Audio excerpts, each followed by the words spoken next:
The result could not be considered unthinkable, because October baseball expands the realm of possibility and exposes the soul to untold anguish. The Dodgers had avoided this fate for so much of these playoffs. They were the team who broke hearts, who snuffed out dreams. Except until this week, they had not stared down an opponent like the Houston Astros. On Wednesday evening, in the final innings of Game 2 of the World Series, the veneer of invincibility surrounding the Dodgers bullpen shattered beneath the might of Houston's offense in a 7-6 defeat that tied this series at one victory each. Kenley Jansen blew a save by yielding a solo homer in the ninth. Josh Fields yielded two more in the 10th. After scoring 2 runs in the bottom of the 10th, the Dodgers turned to Brandon McCarthy for the 11th. There was no one left in the bullpen. McCarthy had appeared in only 5 games since the All-Star break. The Astros ground him to dust. George Springer boomed a 2-run shot to put this game on ice. A homer run by reserve infielder Charlie Culberson cut the deficit to 1 in the 11th, but the Dodgers were out of comebacks. The Astros had erased a 2-run lead in the 8th and the 9th innings. Brandon Morrow allowed a leadoff double to third baseman Alex Bregman. 2 batters later, shortstop Carlos Correa rolled an RBI single up the middle off Jansen. An inning later, Jansen fed outfielder Marwin Gonzalez a cutter at the belt. Gonzalez stunned the crowd with a game-tying homer.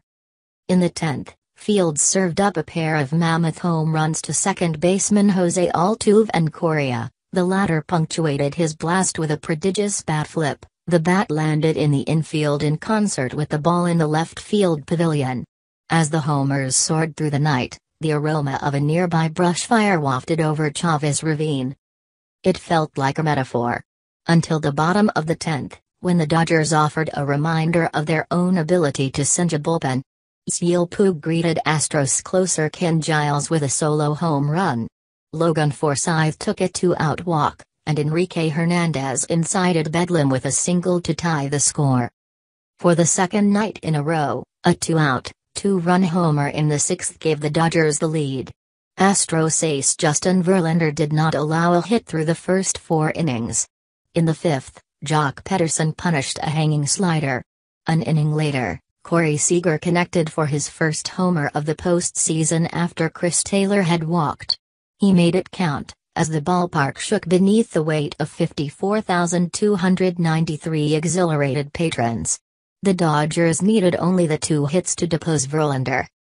On August 20, 2 weeks before Houston acquired him from Detroit, Verlander subdued the Dodgers for 8 innings at Comerica Park.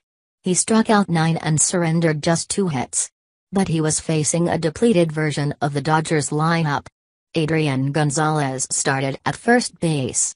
Curtis Granderson led off. Hernandez played center field on a day off for Chris Taylor. Cody Bellinger was nursing a sore ankle.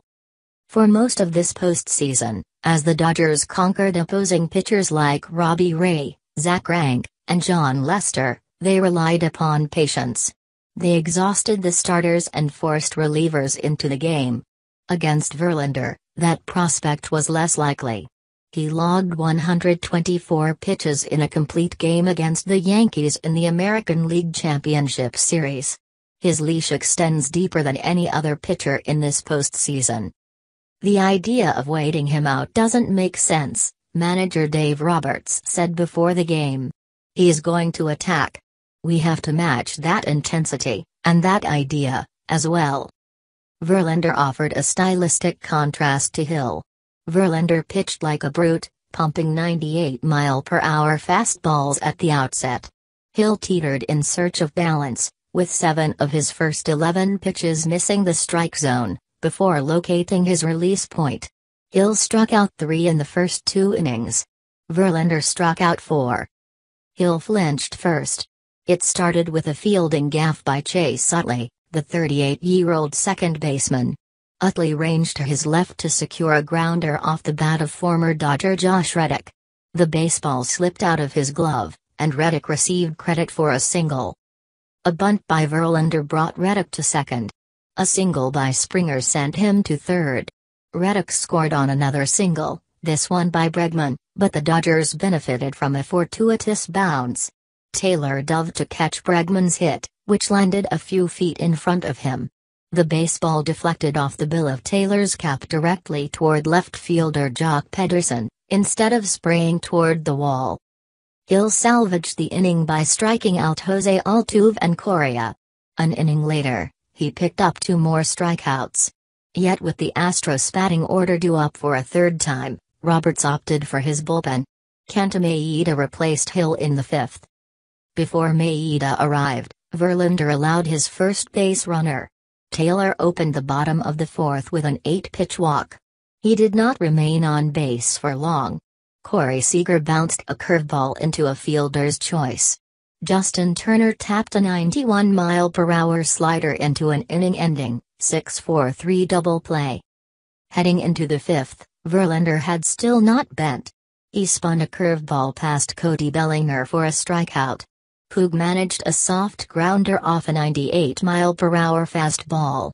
There were 2 outs when Pederson came to the plate. Pederson had not homered in a game since July 26. The Dodgers demoted him to the minors in August. They banished him to the bench in September. He did not make the roster for the first round of the playoffs. An injury to Seager activated him for the NLCS. The unrelenting futility of Curtis Granderson kept Pederson in the mix for the World Series. Roberts chose Pederson to start in left field over Andre Ethier because the manager felt Pederson could handle Verlander's fastball velocity. It was a slider that ended the no-hit bid. The pitch fluttered over the plate at 88 miles per hour. Pederson swatted it just beyond the right field fence. He skipped around the bases, stomped on the plate and pointed skyward. Pederson waved his arms to hype up the crowd before disappearing in a crush of teammates inside the dugout. In the 6th, the Dodgers mirrored a sequence from the previous night. Taylor took a 2-out walk, just as he did on Tuesday against Astros left-hander Dallas Keuchel. Turner had followed with a go-ahead blast. This time, Seager stepped into the spotlight. Seager had struck out in his first at-bat. His grounder deflated the rally in the 4th.